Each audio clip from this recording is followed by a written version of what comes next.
at the same time. Yeah. Okay, so. And now you've been downgraded to Right. a course. Yeah, congratulations. So welcome to Real Estate 101. Today we are going to cover how to make sure your listings are perfect. And then we're also going to get into a little more detail about how to write marketing remarks and other remarks in your listings. So this is a continuation on the last video, which was listing input. Now we're just going to kind of dig in a little deeper because, to be candid, about 95% of listings have misinformation in them. And it shouldn't be that way. And it's certainly not going to be that way in our office. So we'll cover this. You'll have an opportunity to ask any and all questions. And you will get your listings right. So why do you think it's important that your listing be right? It'll help sell the house faster. It'll help sell the house. Yeah. Avoid legal issues. You got some liability. Yeah, yeah. I mean, I've seen listings that had the city wrong. You think that makes it harder to find? For sure, right? The big reasons are that you're a professional, right? You want your work product to be perfect because we are all measured by our work product. It's the same lesson I teach my sons, right? You actually, as a member of this MLS, you have a duty to publish accurate information, right? Because the MLS is really just a big database. And we warrant, as members of the MLS, to only put accurate information as we know it into the database. But we, as an office, we take it a step further. Because we could easily take misinformation from the seller and put it in the database and blame the seller. But we would rather not do that. We would rather have accurate information because we want all of our counterparts and cooperating agents to know that they can trust what they get out of Miller Lane Properties. You can actually be fined if you have inaccurate information. Especially if you have inaccurate information, it's brought to your attention by the MLS and you don't fix it. They've even set up a system to do automatic fines. Isn't that fun? Right? They've also set up whistleblowers. Who's seen the whistleblower icon? Now it's really easy for me to get you in trouble, even if you've done nothing wrong and I don't know the rules as well as I should. I can still blow the whistle, right? If you put a listing in the MLS that has the house listed as only 2 bedrooms and it's 3, what's your seller think about your professionalism at that point? They're thinking, oh my God, what did I do hiring this person, right? So you want it to be right for that reason as well. What if I told you could risk your transaction entirely due to inaccurate information? You could actually create an opportunity for a buyer to terminate due to your inaccurate information. Did you know that? You should. We covered paragraph X on Form 21. So this is page 5 of Form 21, and in it is paragraph X. Buyer shall have 10 days after mutual acceptance to verify all information provided from seller or listing firm related to the property. All information related to the property. This contingency shall be deemed satisfied unless buyer gives notice identifying the materially inaccurate information within 10 days of mutual acceptance. If buyer gives timely notice under this section, then this agreement shall terminate and the earnest money shall be refunded to buyer. So my scenario of the 3-bedroom home that was accidentally listed as 2 bedrooms just opened the door for this clause to be invoked.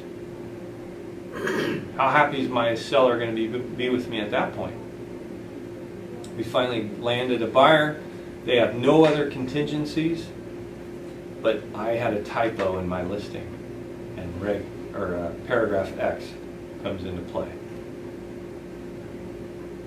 It's real, and it gets used every year. Not by many people, because most people have never read it. But people like me, who know these contracts inside and out, always have that in your hip pocket, because you never know. We had it come up just a couple weeks ago. This is actually pretty interesting. So, one of the hedge funds that we do work for, fortunately, because we've done a really good job for them and over time demonstrated character and competence, like we try and do with all of our clients, right? They've gotten to the point where I'm their go-to guy with questions about contracts and Washington law, even though they have other brokers in the state that are finding properties for them. So I've gotten 3 different phone calls. Hey Ed, I have some questions for you about a deal with one of our other real estate agents. And it's always, I'm not sure we're going to get our earnest money back. Can you help me? All 3 calls have been of that vein. And in all 3 instances, this is why I bring it up, because this is where this would happen more often, right? Because 10 days, you probably have a financing contingency still open or some other contingency still going. In a short sale, if you checked boxes, you might have no contingencies left before you ever got lender consent, right? But mutual acceptance is defined in Form 22S as when lender consent is delivered. Boom, now I've got 10 days going again. Right? So even though I checked inspection and I checked title and I checked everything else, right? And the check mark means that those clocks start ticking the day the seller agrees to my offer, not the day of lender consent. I get these 10 days back. And my hedge fund client got his $40,000 earnest money back too. So know these sorts of things, and at the same time make sure your listings are accurate. So he had issues with lender approval. Well, no, but I told him to go back through the listing and look for a typo. Because if there was no typos, he would have lost his earnest money. But he found a typo, invoked paragraph X, and got his earnest money back. I keep saying Reg X is RESPA, so that's why I keep saying that. Paragraph X, it can be a lifesaver, right? Especially for a $40,000 earnest money.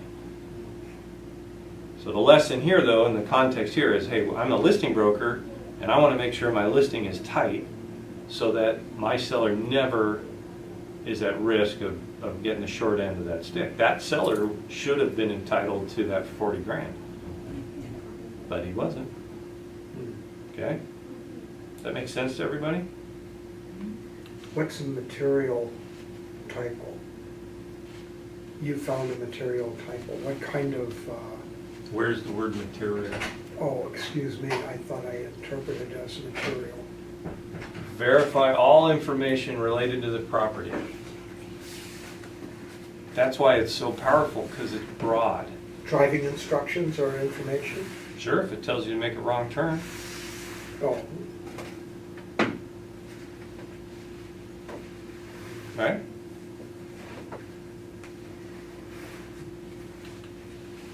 Hopefully now you guys all understand why it's important. Right?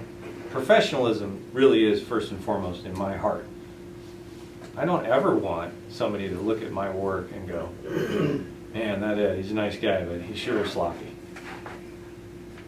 Right? It drives me crazy when I make mistakes, because I don't accept that for reasons that are obvious. All right? So now you know why it's important to get it right. Now we're going to talk about how you get it right and whether it's hard to get it right. Because it is, right? I mean, how many fields are in a listing? A couple hundred? It's pretty easy to make a mistake when you got 198 things right. But there's ways and resources that you can rely on to help you minimize that risk or that exposure, right? So what are some sources for information? Well, it's a listing, right? You're having direct contact with the seller. You gave a presentation, they interviewed you, you were able to ask a lot of questions, hopefully you took meticulous notes. Even if at the end of the day you didn't make notes about something in the listing, you could call them, right? Hey, what's the elementary school that your house would be served by? Is that a reasonable question to ask a seller? Can you look at the realist? Can we get it from a realist? The realist has all the information. Realist has all the public records. I don't think it has school districts though. Some of them, when they put for the property detail, Yeah. I found a school district there too. Well, item number 2, public records, right? That's what Realist is. Those are county records. Realist is just packaging up county records and delivering it in a formatted way. So, public records, homeowners associations, especially with condos, right? You can ask them questions. If they live in Whispering Pines and it's a series of single families, you could still call the HOA and ask questions. Hey, what are the HOA dues? Right? I live in Trossachs, if you're familiar with Trossachs. Fatima, I know you are. We pay annual dues to maintain common areas and all that. Well, there's a field in the listing for how much homeowners dues are, right? So that's a great source to ask that. Property management companies, they too can help you with HOA information. Even more information when it's a condo, right? There's a master insurance policy. There's dues that include covering gas, sewer, water, and electricity. You know, there's a lot of different pieces of information that you can get from these sources. What about prior listings?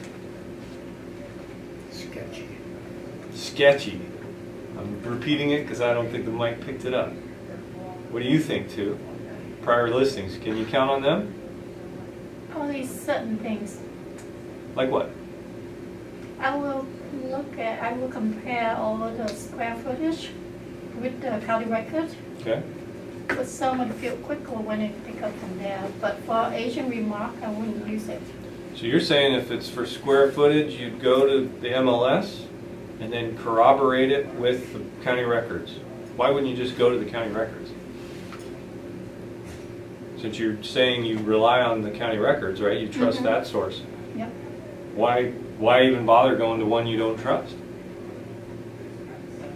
When you look at the previous listing, I read really quick.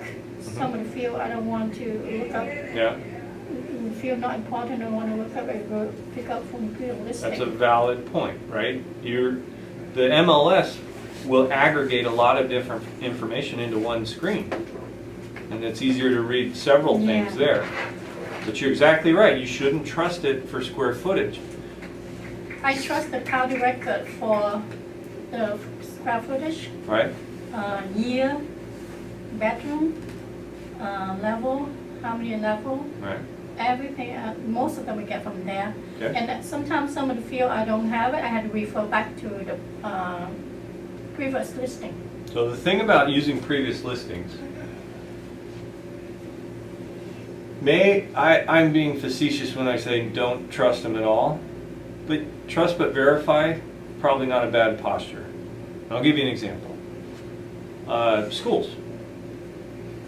If I go to the previous listing, I'm going to assume that listing agent probably isn't as detailed as I am, but I'm also going to look at the houses around it. And if they all say Tillicum Middle School, then I'm going to feel pretty good that Tillicum Middle School is probably the middle school for that place, right? I know you can go to websites for the school district and figure it out other ways, but it'd be faster to do it through the MLS. If I can get enough people are saying the same thing, I can trust that. Does that make sense? I normally look at the oldest listing. Yep. I look at the oldest to see the information. The problem with that, Fatima, is you have to assume that agent is inaccurate. So if you only look at one source, one older listing, you're going to have mistakes. You're just going to transcribe whatever mistakes that agent put in their listing, you're going to have in yours. And you missed the beginning of this video, but we talked extensively about how mistakes in your listing open the door for the buyer to terminate due to your typo. And if you're not familiar with that, you should read paragraph X in Form 21. Or to your reliance on prior listings typos. Exactly, that's the problem, right? That's why we don't use prior listings. We can use it as an indicator but we're always going to look for some other source to verify whatever they told us. Okay? Schools really is the only example where I'll go with the other listing and use realtors to verify, right? Real estate agents inherently don't do as good a work as you're going to do. Plain and simple, right? If you go through all this training and you follow all of our steps, you're going to do impeccable work. No one else does it that well. And so we want you to have really nice quality contracts and listings, and you're opening yourself up to risk the minute you start to delegate that research to somebody else that doesn't do it as well as you do. And that's basically what you're doing when you rely on an old listing. Talk about the school district. Which one is the fastest way to find out? What's the fastest way? MLS. On What the I just real- described, right? on So the you real take estate. an older listing, but then you look at all the properties all around it. And if they all say the same thing, then you can trust that school. That's the fastest way, right? Because you can do the map search, take off all filters. Otherwise, where do I look at for? Depends which school. Bellevue School District has a great website. Seattle School District has a good website. Issaquah, I think you can do it. How about Seattle? They have a website that you can look it up at, Okay. but not all of them. That's why the MLS is so much faster. How about leaving it blank? I don't think that's professional at all.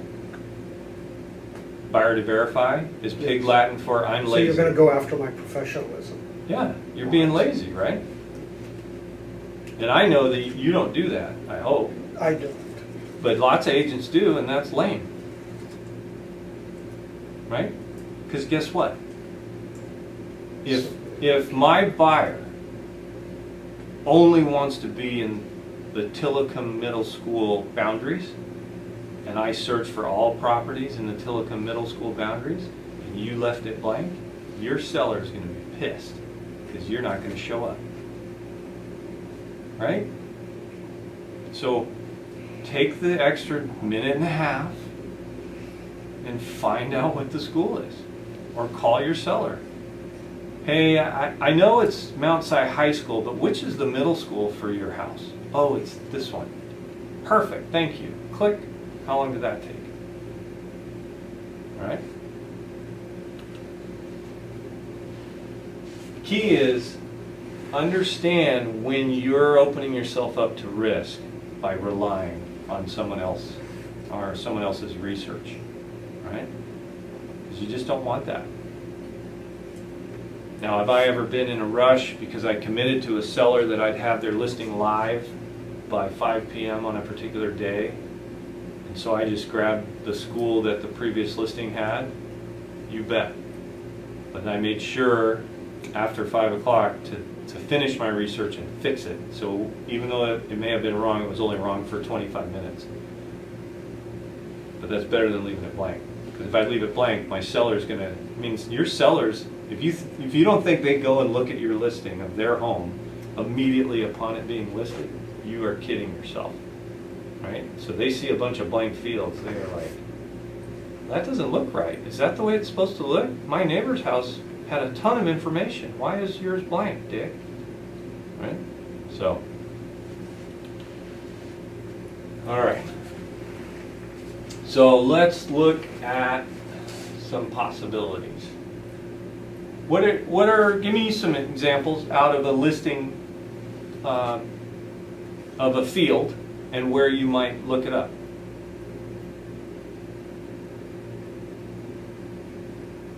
Can't think of any? I'm not quite sure what you're looking at. Your Well, question. like Give me a sample. Seller's name. in a listing, it'll say that the roof is made of shake shingles. So now you're putting your own listing into, and you get to the field that says, what's the material the roof's made out of? And you're sitting here, you're not at the house, right? What are you going to do? In the county record, Doesn't say. someone will say, Yours doesn't. What are you going to do? you have to correct it. Call the owner. Call the owner? Do you ever take photos of houses when you're there? Yeah. I do all the time. And I tell them, don't worry, these aren't the photos we're going to use. This is just to help me and my lousy memory. And they go, are you sure? Yeah, I'm going to bring a professional photographer in here because I'm not a professional photographer. But I'm going to take a bunch of photos so that as I'm writing your marketing remarks and I'm getting, the listing ready to go live, I can refer back to them and look at the roof or look at the siding or the foundation, right? One of the fields is foundation, perimeter, slab, poured, post and pier, and I think there's a fifth one. Concrete, whatever. Yeah. And if you don't have a photographic memory, how are you going to know, right? Unless it's a full basement that you went in, then you might know. But in all the other ones, you're thinking, crawl space, slab, I don't know. And you don't want to have to call your client every 2 minutes because you got another question. Now, if you're terrible at this and you just have a bad memory, bring the listing input sheet with you to the client's home. Fill it out together. That's all these fields are in the website, is the listing input sheet, right? You guys have all seen the listing agreement, the 2 pages, and then there's 3 pages and it looks like a questionnaire. Bring it with you. Fill it out with them. Hey, you have shake roof, right? No, it's composite. Okay, check. They're all boxes that you're checking, right? All right. So schools, we've talked about ad nauseum, right? You can check other listings. You can go to the school district's website.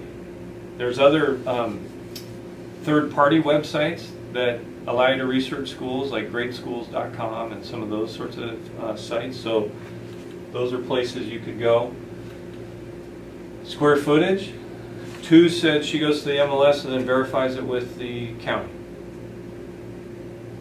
Does everyone else do the same thing? Okay. What if the owner says it's 2,200 and the county records say it's 1950? We had to go with the with the county records. And I'm your seller, and you tell me that, and I go, I will ask them. 2, that's BS. County record's wrong. If you advertise my house wrong, I'm not going to use you. I will ask do you do any upgrade in your house? She doesn't like to role play. Who wants to not role play but tackle that? The owner says it's a higher number than the county records. What are you going to do? County records typically were put together when the house was permitted, I believe. And at that time, maybe it was conventional not to finish the basement. And so you have records that show that the basement is unfinished. They've come in and finished the basement. They've got a garage there. They've got any number of things that could have happened. So the square footage is... 2 was on the right track. You said upgrade. Really the question is, have you expanded? Yeah. Did you add on? They'll say, no, the county has been wrong from day 1. Hey, no problem. Have you ever had the home appraised? And they'll say, yeah, we refied in 2009. Great. Pull that up. Because remember, when you list the square footage, you also have to list the source. It doesn't say that you have to use the county records. In REO, we use the county records because we can defend that. We can say, hey, King County told me it was 1950. We don't have an owner that's going to be angry that we got it wrong, right? We have an owner in a bank that's going to look at the county records too, so they're going to be angry if it's anything different from the county records. So guess what? We use the county records. But back to my example, I can put 2,200 square feet source appraisal. So do you need to see the appraisal report, or where do you see the appraisal report? Yeah, if I don't, I'm going to say source seller, right? But if the seller is saying it's higher than the county records, I probably should also add language that says buyer to verify to their own satisfaction. Now, we have a lot of provisions in the contracts that protect us from being wrong on the square footage. So you don't have to be overly paranoid about it, but it impacts your credibility and the listing's credibility if you're just flat wrong, right? So that's why listing the source helps you hedge that risk a little bit. If you say, hey, I know you're looking at county records and those show 1950, but I saw an appraisal that said 2200. That means someone else, more recently than the county, came through with a tape measure, and I'm good with that. Okay?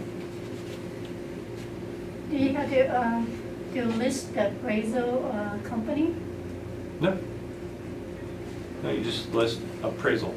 And remember, that field, it's only one line, and it's maybe 12 characters long, so you can only fit so much on there. Map page. You know what that field is referring to? What? Location, and we use the internet The internet? to upload the map page. No. There's a section that. You're thinking of the actual map, the image of a map. Mhm. There's a field called map page. The question to me has always been, which book are they using? And I believe they used Yeah. the Thomas Brothers. Well, it's actually a drop down. There's like 6 or 7 Yeah. choices. Thomas Brothers is what everybody uses in this region. Other parts of the country, there's other books. But that is old school, right? Nobody uses Thomas guides anymore. When I was in Southern California last weekend, we were cleaning out my mom's garage, and I have that book. I had 1987 Thomas Brothers. I'm asking my siblings, who wants it? I don't have to fight you for it because I'm in real estate. Old listings we can use to get the Thomas Brothers page and grid number. Is anyone going to use that info? Probably not. Should we leave it blank? Absolutely not. You want every field that's applicable to have data in it. Does that have an Much option? to Dick's chagrin. What's that? Does it on the MLS have an option to pick page and show the section Yeah. of that property? Yep. Okay. Yeah, so it's actually a couple different fields. You put page 87, grid J8, Because and that tells them. because when I input the map page, I don't know where to get the information. Even I put in the Thomas Bros. But when I see actual grid, how do I do it? Go to the Thomas Brothers site. What I do is I look at other listings. I do it like I do with schools. Because I figure the houses in the immediate area of my house are all going to be on the same page. And so I just look for one that has it. Doesn't Realist have it, or the county has it? I don't know. Seems to me like. I don't think the county does. Seems like Realist does. Yeah. But my question still goes back whether or not Realist uses Thomas Brothers, because if we're talking about matters that might kill a deal, is that a matter that might kill a deal? Yeah, we're not talking about that anymore. We No more moved deal- on. No more deal killers. Yeah. Features of the home, construction type or materials. Where would you get that?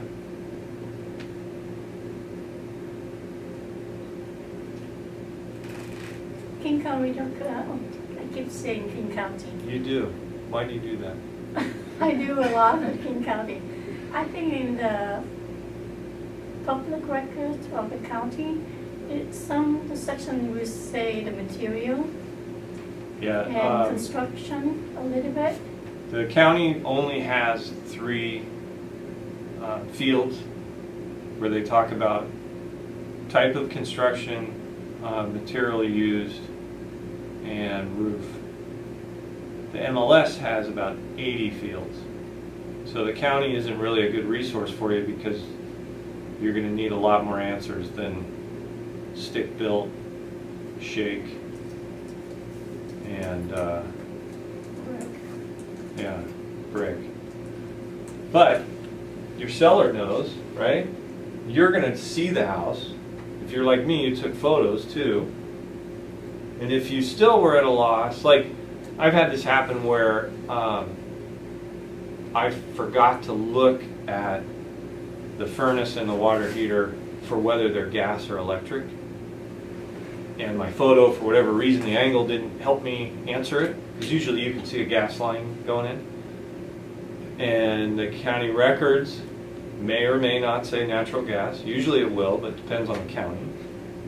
And so I'll look at prior listings and just see if it says what I'm already thinking, because in my head I've got an opinion, but I'm just not certain.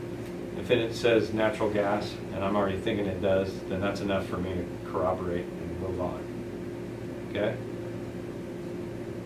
But again, right, the first slide was understand where you're taking risk and taking it unnecessarily.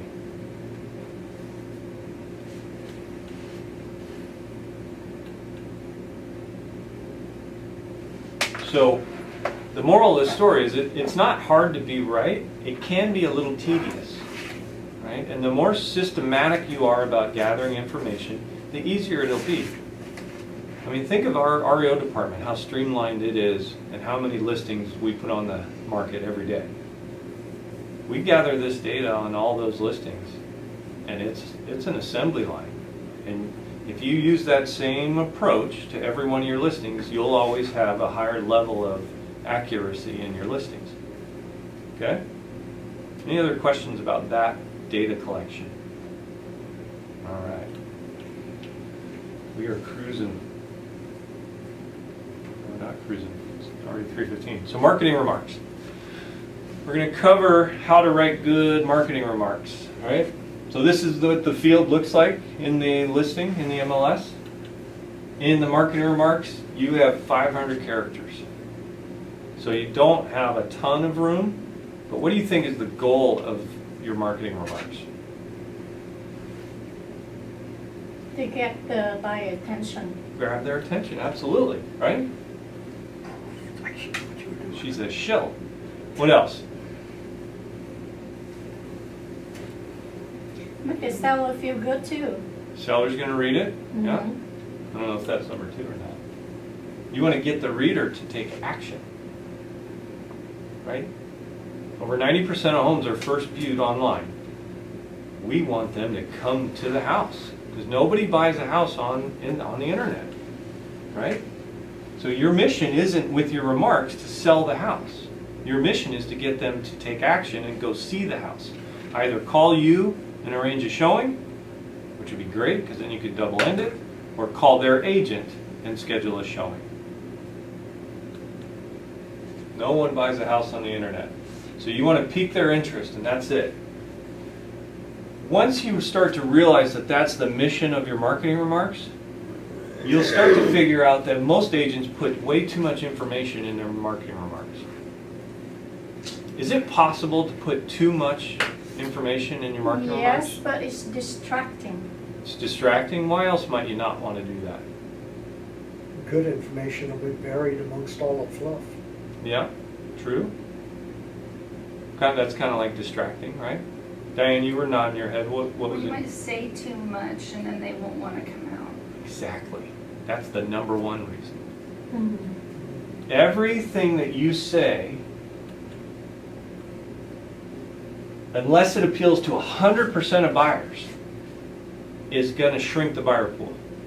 You might think it's awesome that it has a pool. Boom. Every buyer that has small children and is worried about their child drowning is no longer interested in that house. Right? That is true of extreme examples like pools. It's also true of less extreme examples like half baths. Right? Somebody can have a aversion to a half bath or a 3/4 bath, let's say. So the more I say about my listing, the smaller the buyer pool gets. And I don't want to put any eliminators in there.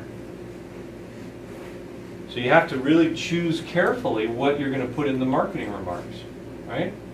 Some agents, they load it up with features and fluff, and half the buyer pool shrinks and goes away because they're not interested in whatever. The truth is, a lot of the things that a buyer will think is an absolute black and white issue while they're looking online is not truly black and white. And when they get to a house, if it's perfect in every other way, but that one formerly black and white issue, they'll get over it. They'll buy the house because it's perfect in every other way. The problem is, if I put that issue in my marketing remarks, whatever it is, and they read that, they'll never come to the house and find out that it was perfect in every other way. That's where you have to be cautious. So you want to drive them to take action, but be more vague about the features. Behind the stained glass adorned front door, the discerning buyer is delighted to find the original tessellated tiled floor, and beyond varnished timber floors set a reassuringly solid tone to this gracious and tranquil 3-bed Edwardian family home. Holy cow. That is a real description. Too much for me. Right? Wordy. Who knows what tessellated tile floor is? Have you ever heard that word? No. Dick? Neither had I. And I have a pretty good vocabulary, so I looked it up. It means a mosaic floor. This is an agent that is too big for his britches. And I was married to a floor coverer for 13 years and I've never heard of it. And you hadn't heard of tessellated? Huh. He must not be very good. No, he's not very eloquent. Do you know what I found? I found that with the high-end listing, the way they phrased the agent remark is very, very artistic and intellectual. Sometimes I don't get it. Let me pass those out. Thank you, Dick. Thank you. These are words that sell,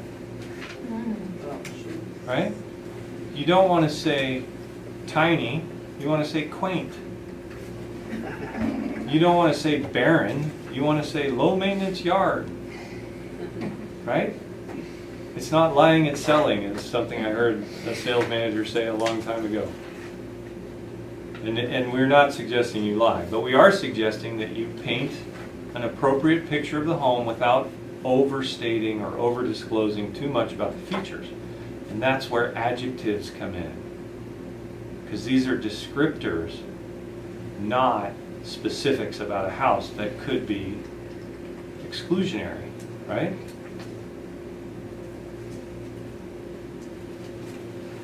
Does everyone kind of understand that point about saying too much? Okay? Marketing remarks is where it happens in every listing.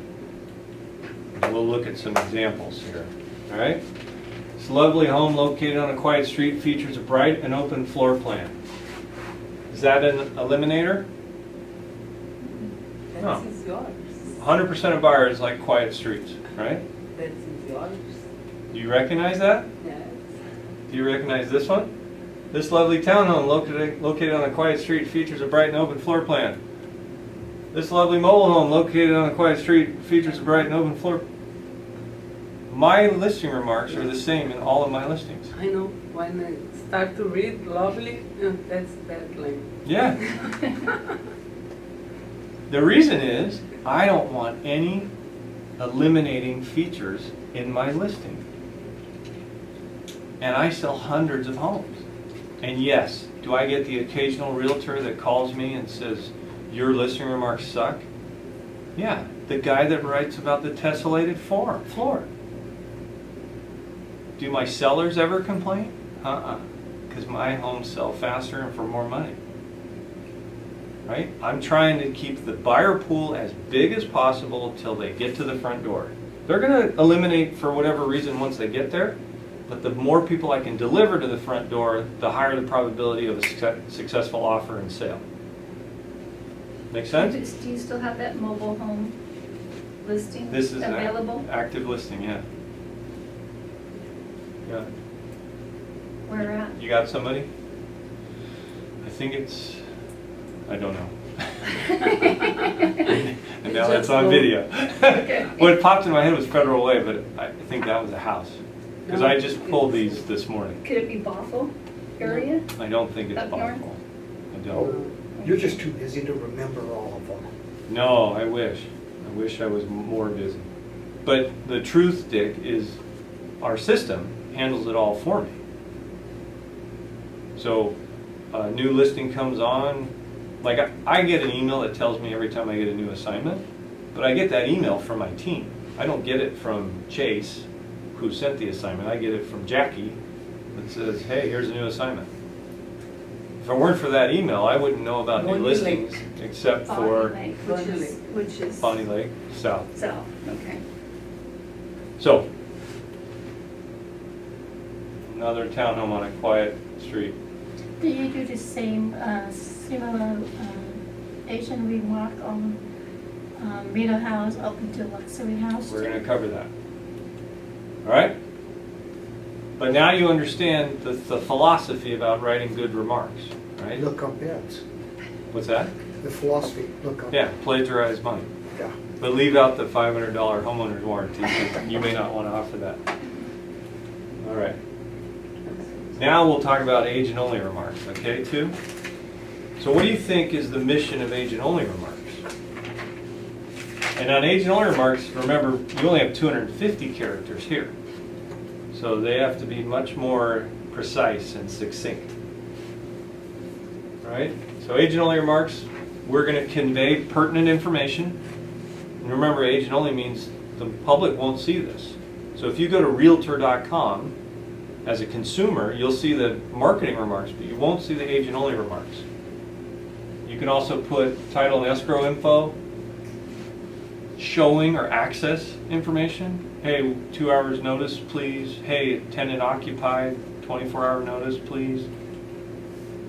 Offer information if you want them to do specific things in how they write their offer or how they submit their offer. That's where you put it.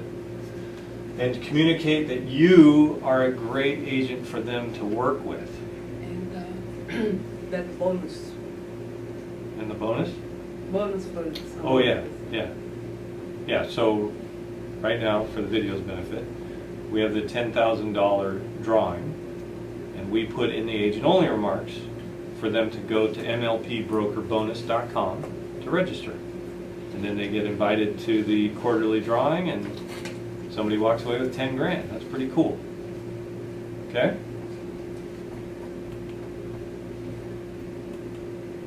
So if you're sitting down to write yours, you're going to have a templated approach to it. And you should save it on a Word doc, because you're going to use the same template every time. You're just going to change, you know, the instructions that are specific to that property. Maybe your client has a sister-in-law that works at Fidelity and you need to steer the business to Fidelity, whatever, right? So it starts with showing and access info, whether it's by appointment only or whatever. Then any unique information that you want only the agent community to know, right? If it's something you want the world to know, put it in the marketing remarks. If a home's vacant, your seller does not want that in the marketing remarks. And I see it in the marketing remarks all the time. Is it wise to tell the world that your client is on vacation? No. Their home will get broken into, right? Sometimes you'll see that the selling office commission is paid based on net. If you ask for closing costs, they're going to take that off the top. You'll see that a lot in short sales, institutional sellers, REO, those sorts of things. Title and escrow, contact info plus the order number if you've already opened title.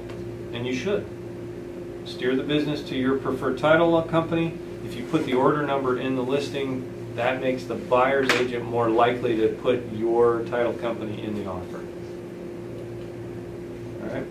If your seller or you have any specific loan approval requirements, you put that in the agent-only remarks as well. Not going to have that very often on a retail seller, but you could. You could, you know, talk to Tyrone or one of our lending partners and say, hey, would you do a free appraisal if I steer all the buyers that come through my listing to you? Okay, contact XYZ Mortgage, free appraisal, etc. Okay? And then call helpful listing agent for details. pretty easy, right? 250 characters is plenty of room, unless you work for banks that have 800 words worth of stupid legal disclaimers. But we deal with it, right? The burdens. So this is agent remarks on a listing I saw today. Those two items actually show up because the listing agent checked boxes in that section of the listing input screen. So he really literally left the agent remarks blank. That's a huge missed opportunity at the very least. It's an unprofessional and lazy agent as well, right? Here's a better one. 2-hour notice to show, fidelity title, 94-year-old owner exempt from Form 17, listing agent related to seller, pasture property is tax ID number blah blah blah, subject to estate attorney approval, sale is as is, bring all offers. That's pretty informative, right? I don't know that you need bring all offers. Aren't we going to do that if we wanted anyway? But that's not a bad one. Don't wait for your commission. SOC paid on lot sale, then on construction cost bid. So if this is vacant land, if I'm a buyer's agent and I focus on vacant land, I know that this is a good thing because I usually don't get paid till the house gets built. Don't wait on commission, get paid when the construction bid is done. That could be 3 or 4 months ahead of completion, right? First American Title and Escrow, title order number, buyer and buyer agent to verify info to their satisfaction. That's a great disclaimer if you think there's any misinformation in your listing. Ideally, we wouldn't have any misinformation, right? But what that says to me is they probably have something wrong that they weren't able to find a solution to verify it. It's vacant land, so maybe the square footage of the land. Or the water. Or, yeah, water. I guess, yeah, any of the utilities. Showings by appointment only with listing agent, 24 hours notice please. Call this phone number to schedule. Email all offers to Team Foster at Foster Realty. Title and escrow number, yada, yada, yada. Has plenty of space left out of the 250 characters. Does a good job of communicating what they need to communicate and not saying too much. That's a good one. Now you know how to write good agent-only remarks. Last thing we're going to cover, driving directions. You guys know how to write driving directions? Google Map, Google Map, ask for direction. all right? I get to pick where they're coming from. That's, Only get 200 characters. that's true. You get to pick where they're coming from. You should pick a major highway, right? And you should write it in a way that doesn't need to say whether they're coming from the north or the south. Take exit 18 west. Then it doesn't matter whether I'm coming from the north or the south, right? That's important because I only have 200 characters. And invariably, you're chopping things down and truncating words. I use MapQuest. So we're just going to do a sample run here real fast and then we'll be done.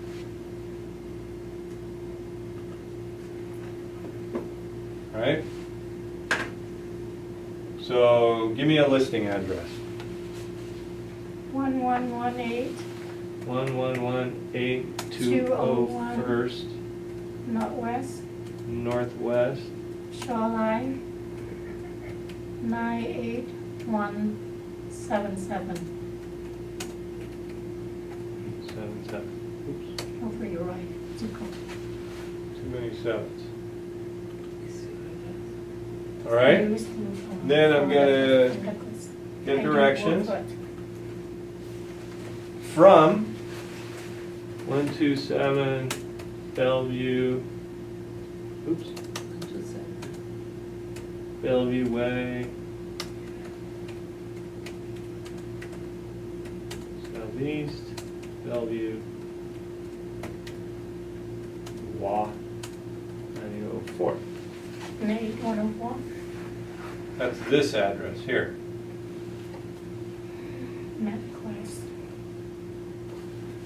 So I can see from where we are, it's taking us across 520 and up I-5. Right? So guess how much of these directions I really need? I-5. Whatever exit off I-5, and that's it. So then what I do is I come down here, and I skip until I get to the exit off of I-5 that I need. And I copy it. Now I'm only going to copy a portion of it because this is harder to do on my hip with my mouse. Oh, really? Oh, dang it. Murphy's Law of Computers.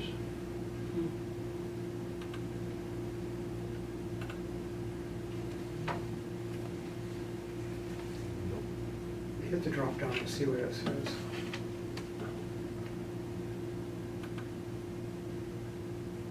Aha, thank you. So if this took me all the way from I-5, right?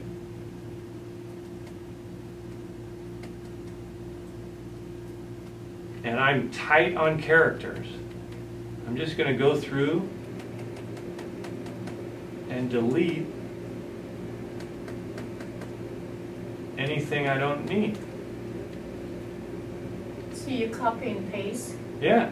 Turn right onto Aurora Ave North. I don't need Washington 99. I don't need Key Bank is on the right. I don't need if you've reached Linden, you've gone too far. I just need, I learned a lot of tips from you at work. right? 185th North. Subway is on the corner. If you've gone too far, yada yada, right? And you just keep doing that. I took what was close to a page, and I've got it down to one line right now. I didn't paste it all, so I would still have more. But look at,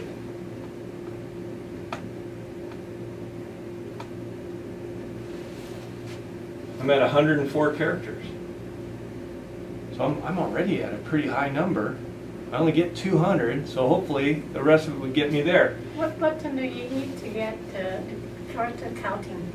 To word count, Mm-hmm. I hit review Oh, I see. and then word count.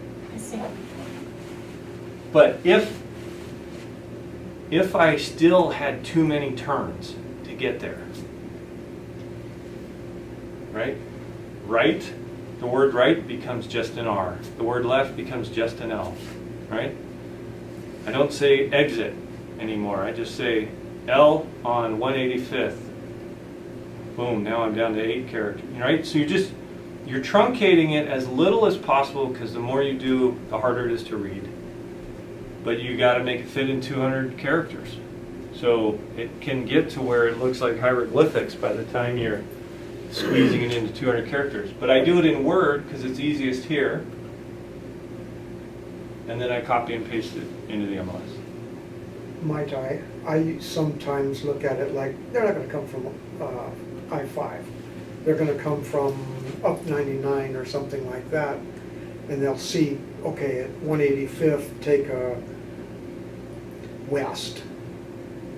So now, everybody coming north-south, they know they need to turn west. Go to a certain distance, turn north. They'd have to be directionally challenged to miss it. Yeah. You may not have room for the certain distance is my only point. Right? Now I don't ever use 99. I always use a major highway because the guy that's coming down 99 is familiar with that area. He knows where I-5 is too, so he can figure it out. But if I just put 185th west, that doesn't tell anybody with any certainty where it is. But if I say take the 185th north exit off I-5, now they have a mental image of that intersection. But you know, the key is you want it as easy as you can for an agent to find your house. If what you're doing works, keep doing it. If you're using Google Maps and it's working, keep doing it. We do this for Yeah, that's hundreds of homes a year, and we have never had anybody say, I can't find the house. So that tells me it's working. I never think about do paste or something, I just write down, then I copy into the screen. Yeah. I think that's a good idea, paste it. My writing is so bad too that I copy and paste everything. I learned, that's a good trick. It It works. saves a lot of time. Yeah. Yeah, the only time or I don't start from a major freeway is like out in Enumclaw, you might make 8 turns before you get to the house, and you may never have been on a freeway. So then when I'm down in that way, I will use one of the major arterials and say, okay, from, Canasket or whatever. So now you know how to do driving directions. Any questions on that? Was today helpful? Yes, it was. Very. Good. So I hope your future holds lots of listings, and I hope your listings are all perfect and they sell swiftly. All right?